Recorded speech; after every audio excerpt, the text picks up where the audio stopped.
예. 한 번은 예수님께서 말씀을 가버나움에서 말씀을 하고 있었을 때 한 중풍병자를 지붕을 뚫고 침상채로 그 지붕 위에서 이 침상이 그대로 내려오면서 이 중풍병자가 예수님 앞에 있게 되었습니다. 예수님이 그 사람들의 믿음을 보시고 소자야 내 죄사함을 받았느니라 라고 그렇게 말씀하시죠.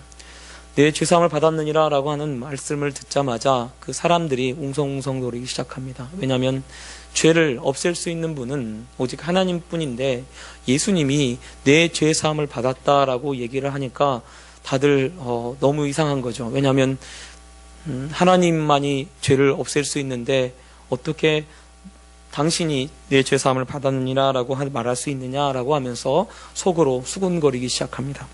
그럴 때 예수님이 그 둘러선 사람들을 보시면서 인자가 죄가 사하는 권세가 있는 줄을 알게 하시기 위해서 예수님이 이렇게 말씀하시죠. 저 사람이 일어나 걸어가라 하는 말과 내 죄사함을 받았느니라 하는 말 중에 어느 것이 더 어려운 것이겠느냐라고 묻습니다. 그랬더니 대답이 없어요. 왜냐하면 둘 다 사실은 어려운 거죠. 병자가 낫는 것도 어려운 일이고 또 죄가 사함받는 것은 더 어려운 일이죠. 예수님의 말은 죄가 사함받는 것이 더 어렵다고 말씀하셨던 거예요. 왜냐하면 병자가 낫는 것은 그 전에도 있어 왔어요. 예수님이 오시기 전에 다른 선지자들 통해서 엘리야나 이런 사람들을 통해서 죽은 자가 살아나는 것도 있었어요. 그리고 문둥병자가 낫는 것도 있었어요. 그러니까 중풍병자가 낫는 것은 그런 일들은 그 전에도 있어 왔었습니다. 하나님이 기적을 베풀면 있어 왔어요. 그런데 죄를 사하는 문제만큼은 그동안에 아무도 없었습니다. 죄를 사할 수 있는 방법은 아무것도 없어요. 오직 죄를 사할 수 있는 방법이 있는데 그것은 죄를 사하기 위해서 하나님의 아들이 이 땅에 내려와야 됐기 때문에 그렇습니다. 우리는요, 우리 아이들이 죄를 지으면, 잘못을 하면 제가 우리 애들을 때로는 때리지도 않고 내 죄를 사하노라 할 때가 있어요.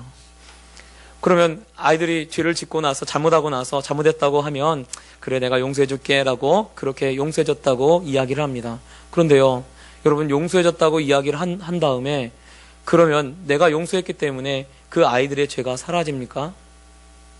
아이들의 죄는 사라지지 않아요. 부모가 그 자녀의 죄를 용서했다고 해서 그 죄가 사라지지 않습니다. 그대로 남아있는 거예요. 아니 목사님, 부모가 용서했잖아요. 부모가 저 아이의 죄를 용서했잖아요. 그러면 그 용서받은 거 아니에요? 라고 생각할 수 있습니다. 그런데 그렇지가 않아요. 우리가 죄라고 하는 문제가 어떻게 심각하냐면 내가 예를 들어서 사람을 도둑질했어요. 도둑질해가지고 붙잡혀서 내가 감옥에 들어갔다가 왔습니다. 감옥에서 며칠을 살다가 왔어요. 감옥에서 여러 날을 살다가 왔는데 그러면 내가 죄값을 치렀기 때문에 그 죄가 사라졌다고 생각을 합니까? 그러지 않아요. 그 사람은 죄가 있다는 전과자라고 하는 그런 낙인이 찍혀 있습니다. 그래서 경찰서에서 그 조회만 하면 그 죄가 지은 것이 뜹니다. 절대로 사라지지 않아요. 그 죄가 없어지지 않아요. 그대로 남아 있습니다. 아니 이미 죄값을 다 치렀잖아요. 감옥에 들어가서 죄값을 치렀음에도 불구하고 죄는요 사라지지 않습니다. 그대로 남아 있습니다. 부모님이 그 죄를 용서했어요. 저도 어렸을 때 저희 아버지 돈을 몰래 훔쳐가지고 이렇게 한 적도 있어요. 그것 때문에 엄청나게 죽도록 맞았어요.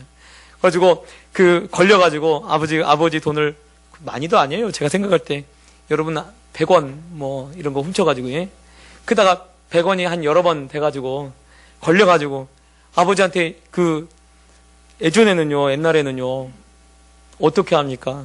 옷을 다 벗겨서 밖으로 내보내요. 그리고 문을 안 열어줘요. 그럼 팬티도 하나도 없이 아버지 문 열어주세요. 동네 사람들이 다 쳐다봐요. 제가 왜 저러고 있나? 부모님한테 혼나는 거예요. 왜 그래요?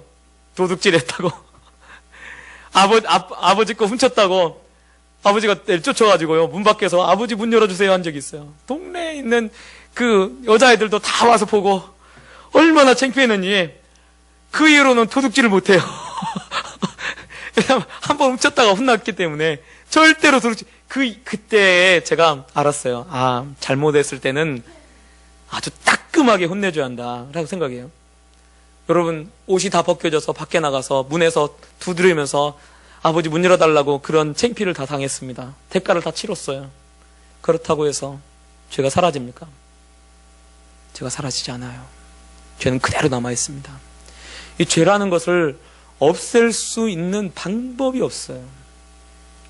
하나님만이 죄를 없앨 수가 있습니다. 하나님만이 죄를 사하실 수가 있어요. 하나님만이 죄를 없앨 수가 있습니다. 그런데요, 하나님도요, 죄를 없애는데 그냥 없애지 않아요.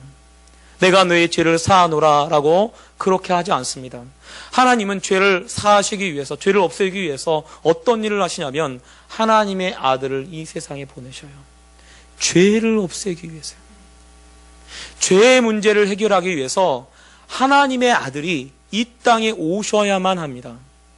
아담과 하와가 지었던 그 죄를 그것이 아무것도 아닌 게 아니라 하나님이 용서하실 수 있잖아요. 내가 널 죄를 용서하노라 라고 하실 수 있어요. 그런데 그렇게 해서 죄가 사라지지 않아요.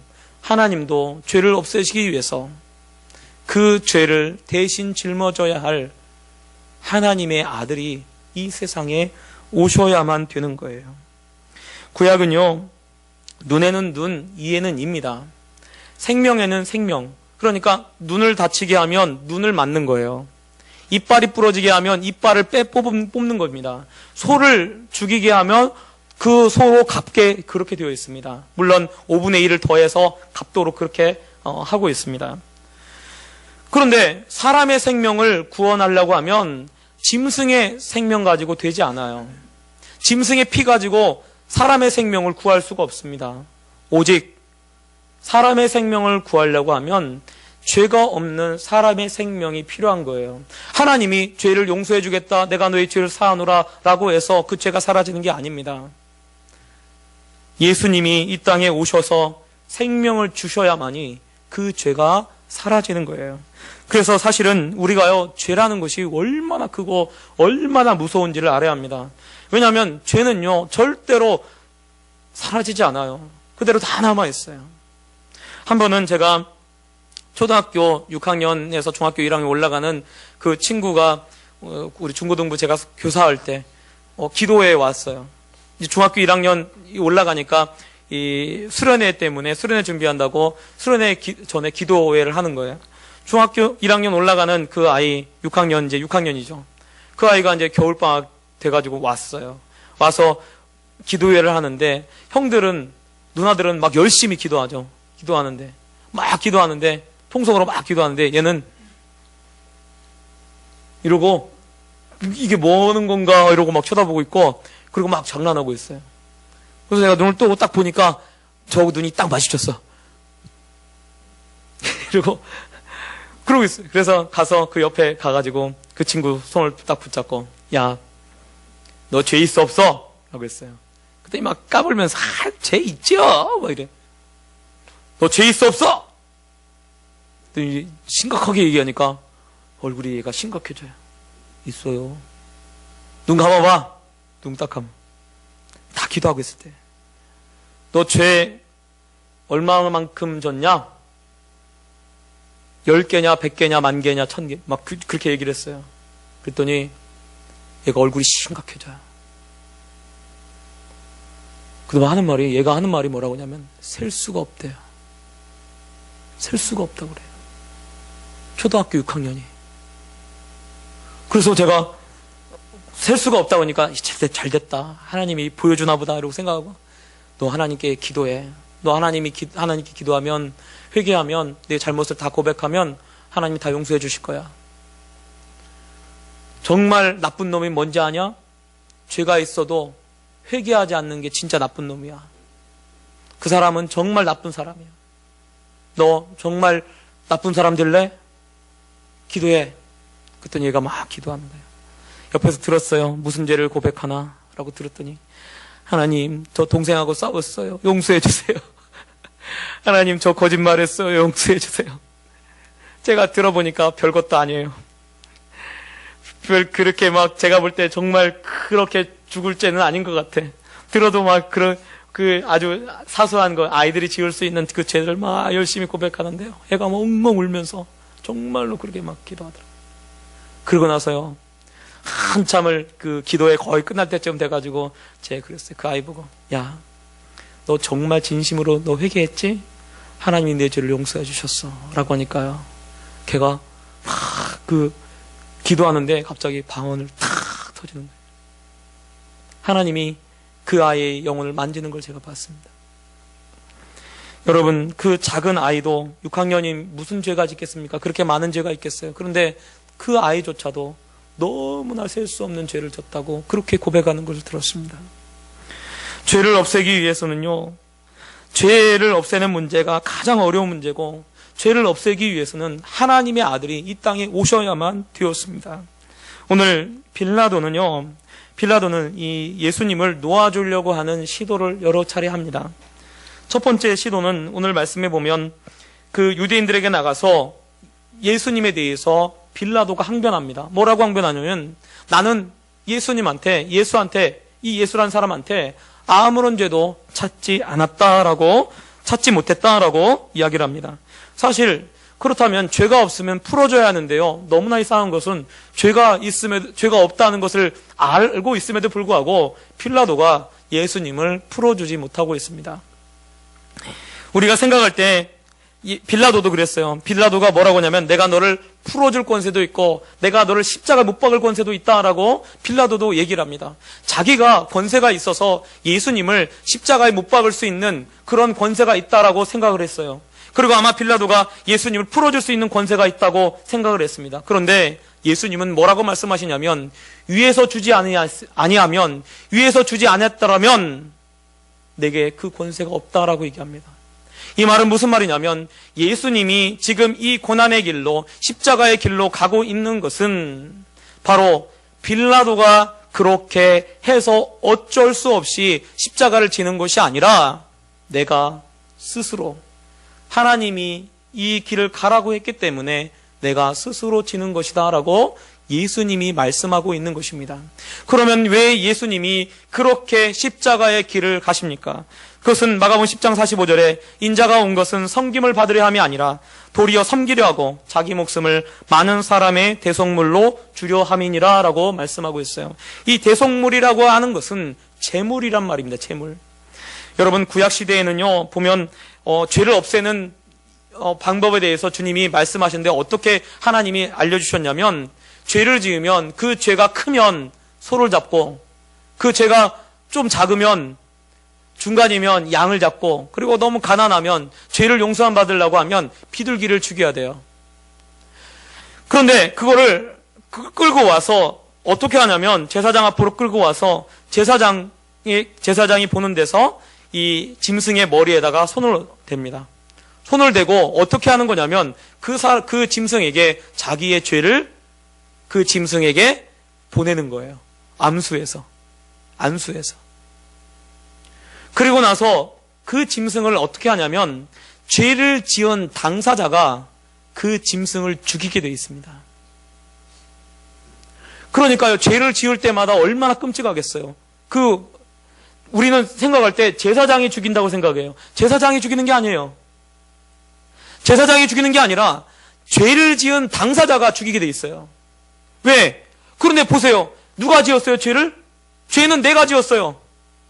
죄는 내가 지었는데 죽는 건 누가 죽어요? 소가 죽어요. 죽는 건 양이 죽어요.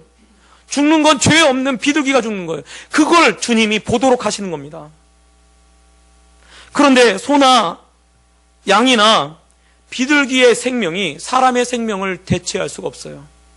사람의 생명을 대체할 수가 없습니다. 왜냐하면 소의 생명은 짐승의 생명이기 때문에 그래요. 사람의 생명을 구원하려고 하면 뭐가 필요하냐면 죄가 없는 또 다른 사람이 필요한 것입니다.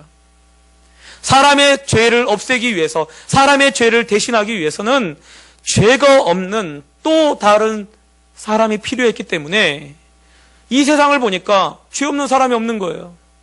어린아이부터, 우리 지금 막 이렇게 앉아있지만 우리 아이들 앉아있어요. 보면 우리 딸 8살인데 굉장히 공주병 걸려가지고 이렇게 예쁜 척 하고 있습니다. 그런데요, 우리 딸도 죄가 많아요. 아직 몰라서 그렇지. 죄 없는 사람은 한 명도 없습니다. 다 죄가 있기 때문에 어느 누구 어떤 죄 없는 사람이 없기 때문에 대신할 수가 없어요. 그러니까 하나님께서 어떻게 하시냐면 사람들의 죄를 없애기 위해서 예수님을, 자신의 독생하신 독생자 예수님을 이 땅에 보내신 거예요. 왜? 사람들의 죄를 없애기 위해서. 빌라도가 시켜가지고 한 게 아니고 예수님이 하나님 말씀대로 그대로 사람들의 죄를 없애기 위해서 제물이 돼서 그 길을 걸어가고 있다는 것을 오늘 성경이 보여줍니다. 빌라도는요, 여러 차례 오늘 여기서 보면 빌라도가 계속해서 예수님을 풀어주려고 애를 씁니다. 그런데요, 풀어주려고 애를 써도 풀어줄 수가 없습니다. 왜요? 하나님이 정해놓으신 그 길을 가기 때문에 그래요. 그러면 그 정해놓으신 그 길이 무엇입니까? 우리의 죄를 없애기 위해서, 우리의 죄를 없애고 우리를 살리시기 위해서 예수님께서 그 길을 걸어가시고 작정하시는 거예요. 여러분, 우리는요, 정말 너무나 큰 죄를 지고 그렇게 살아가고 있습니다. 우리 그 6학년 아이가 이야기한 대로 정말 그 죄가 너무나 많아서 셀 수 없을 정도로 그렇게 많은 죄를 짓고 살아가는 거예요. 그런 죄 속에 있는 그거를 없애기 위해서 예수님이 이 땅에 오셔서 지금 이 길을 걸어가고 있는 것입니다. 바로 내 죄 때문에 그렇습니다. 내 죄 때문에. 내 죄를 용서하시기 위해서 예수님이 이런 고난을 당하고 있다는 것을 여러분 깨달으시길 바랍니다. 또 빌라도는 죄가 없는 예수님을 알기 위해 예수님을 놓아주기 위해서 어떤 일을 하냐면 바라바라고 하는 가장 흉악한 강도와 예수님 중에 누구를 놓아주랴라고 이야기를 합니다. 그랬더니 유대인들이 바라바를 놓아주라고 이야기를 합니다. 여러분, 바라바에 대해서는 오늘 말씀에도 바라바는 강도였더라라고 되어 있어요. 원래 예수님이 십자가에서 달려서 돌아가시는 그 자리는 누구의 자리냐면 바라바라고 하는 그 사람이 달려야 할 자리입니다. 빌라도가 왜 바라바라고 하는 사람을 지목해서 그 사람과 예수님의 생명을 바꾸려고 했냐면 바로 바라바가 그렇게 흉악범인 줄을 모든 유대인들이 다 알고 있기 때문에 그래요. 그런데 유대인들이 바라바를 놓아달라고 하는 거예요. 원래 바라바는 어쩌면 그날 그가 십자가에 달려서 죽어야 됩니다. 그럼에도 불구하고 그가 예수님 때문에 그런 죄를 지고 강도짓을 하고 그런 흉악한 일을 했음에도 불구하고 그가 살아나는 이유는 무엇이냐면 바로 예수님이 그 바라바의 생명을 대신했기 때문에 그래요. 여러분, 이 바라바는 누구를 말하는 것입니까? 왜 복음서마다 이 바라바에 관한 이야기를 계속해서 하고 있는 걸까요? 이 바라바는 바로 우리를 말합니다. 사실은요, 우리가 죽었어야 돼요. 우리가 죽을 사람이고요. 우리가 그 죄 때문에 우리가 죽었어야 돼요.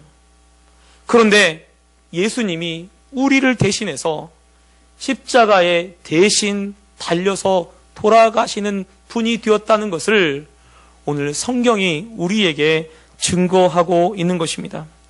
죄를 지으면요, 죄의 값은 사망입니다. 그래서 성경은요, 죄를 지으면 항상 돌을 던져 죽이든지 아무튼 죄를 지으면 반드시 그 죄 값을 치러야 돼요. 여러분, 우리의 죄가 어떤 죄입니까? 우리가 지은 죄가 바로 우리의 지은 죄로 인해서 우리가 당해야 할 형벌은 바로 사망입니다. 십자가형은 누가 당해야 하냐면 바로 우리가 당해야 되는 것입니다.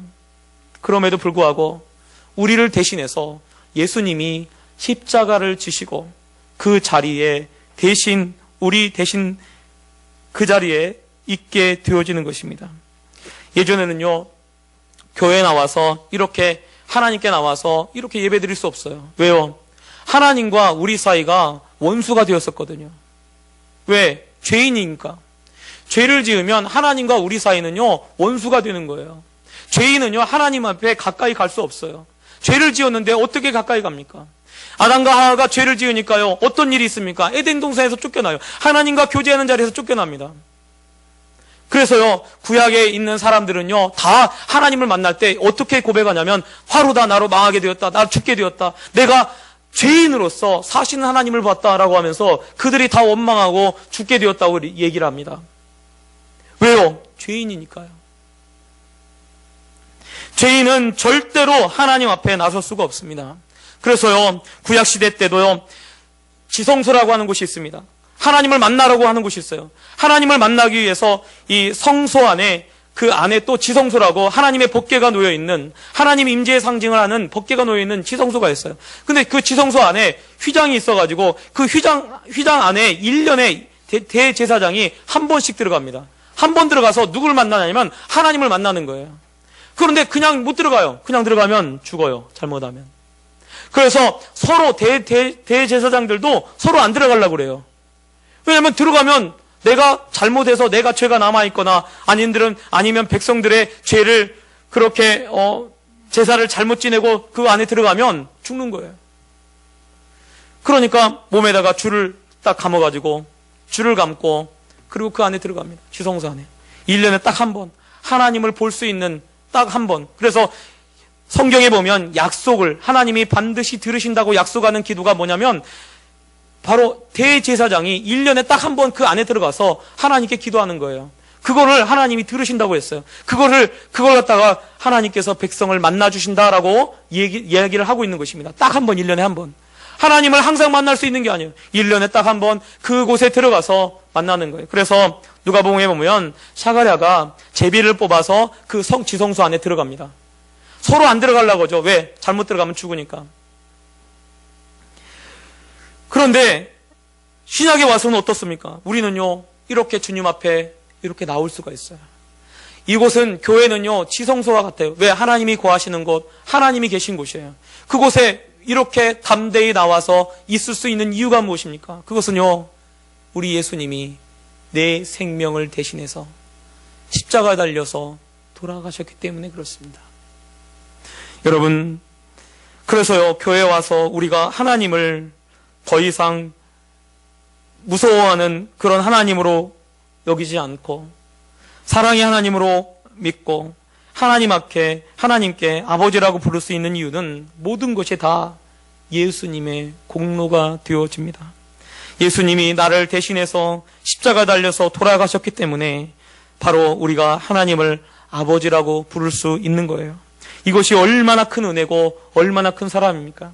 제가 교회에 처음에 와서, 저는 모태신앙은 아닙니다. 그래서 교회에 와서 처음으로 하나님을 아버지라고 부른 것은 교회 다닌 지 1년 만에 아버지라고 불렀어요. 그것도 많은 교육을 통해서, 성경을 보고 성경 말씀을 통해서 배운 다음에 그때서야 비로소 하나님을 아버지라고 불러요. 그런데요, 제 친구들은 보니까 잘 몰라.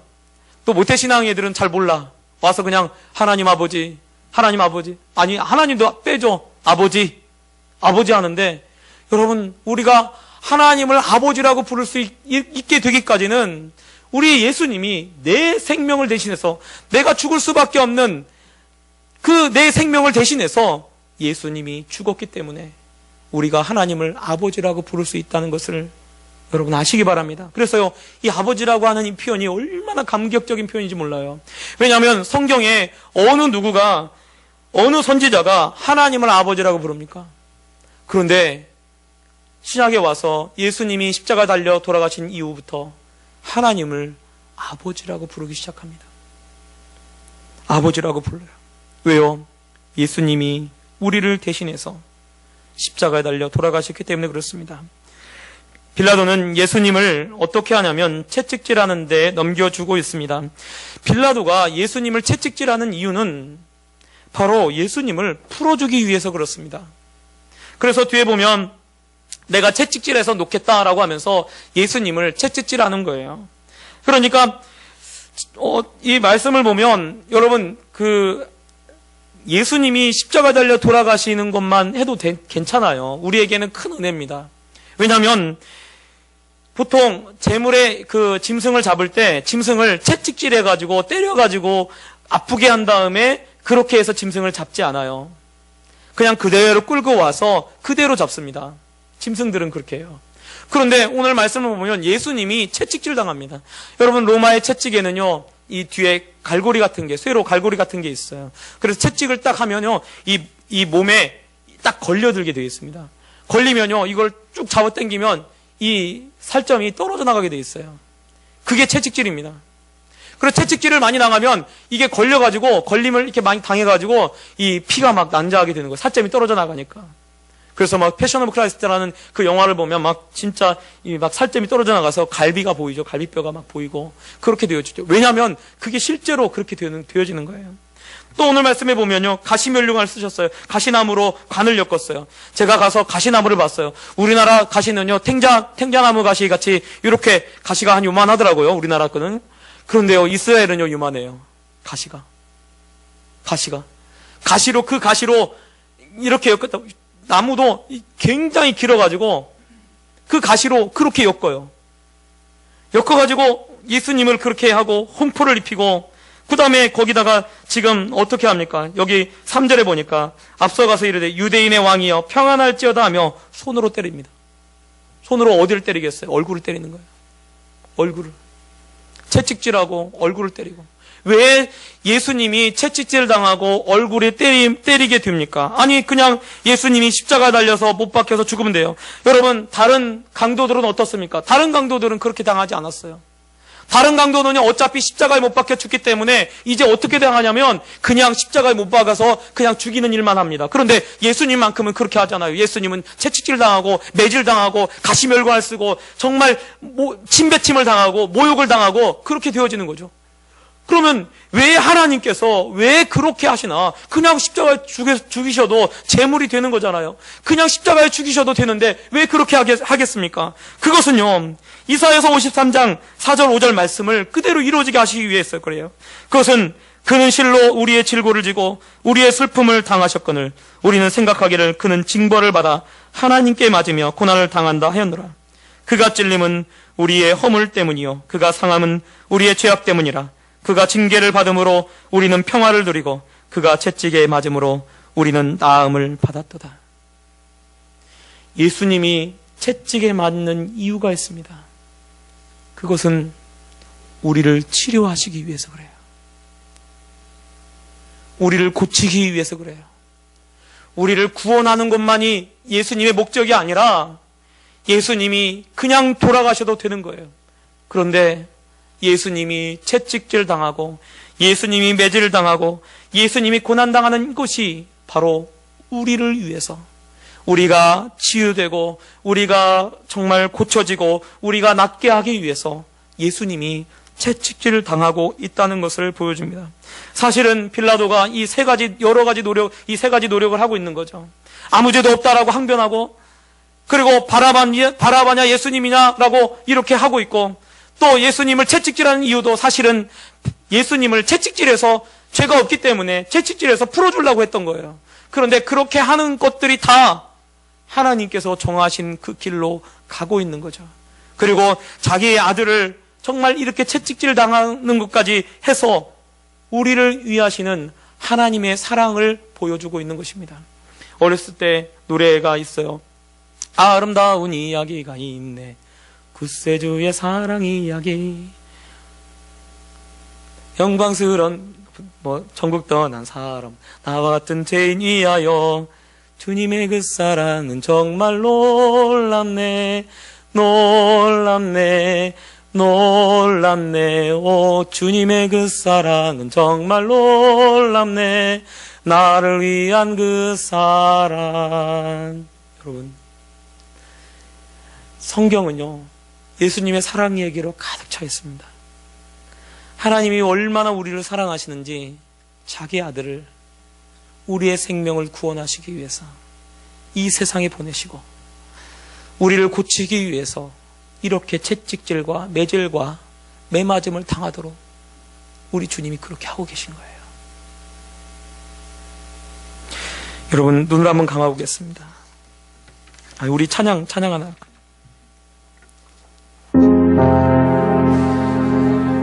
이철 목사님 작사하신 노래인데 갑자기 계속 말씀 준비하면서 계속 떠오르더라고요. 그래서 한번 불러보려고요. 오랜만에. 요즘 잘 안 부르더라고요, 이거. 서쪽 하늘 붉은 노을 영문 밖에 비치는 연약하온 그 어깨에 십자가를 생각하니 머리에는 가시가 몸에는 붉은 옷 힘없이 걸어가시 영문 밖에 길이라는 두 발자국 걸어가시 자음마다 뜨거운 눈물 붉은 피 가득하게 보였구나. 가득한 유대병정 로마 병정 걸음마다 자음마다 가진 포와 지셨구나. 없이 못 가는 길 빛이 못 가는 길 영문 밖에 좁은 길이 골고다의 길이라네.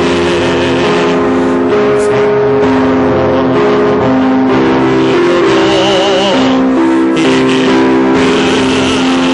걸어야 해. 배고파도 나가고 춥더라도 나가세. 쌈에 두고 저는 다리 고쳐주사 보지 못한 눈을 열어 영생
주님이 가신 그 길을 가로막은 줄 믿습니다.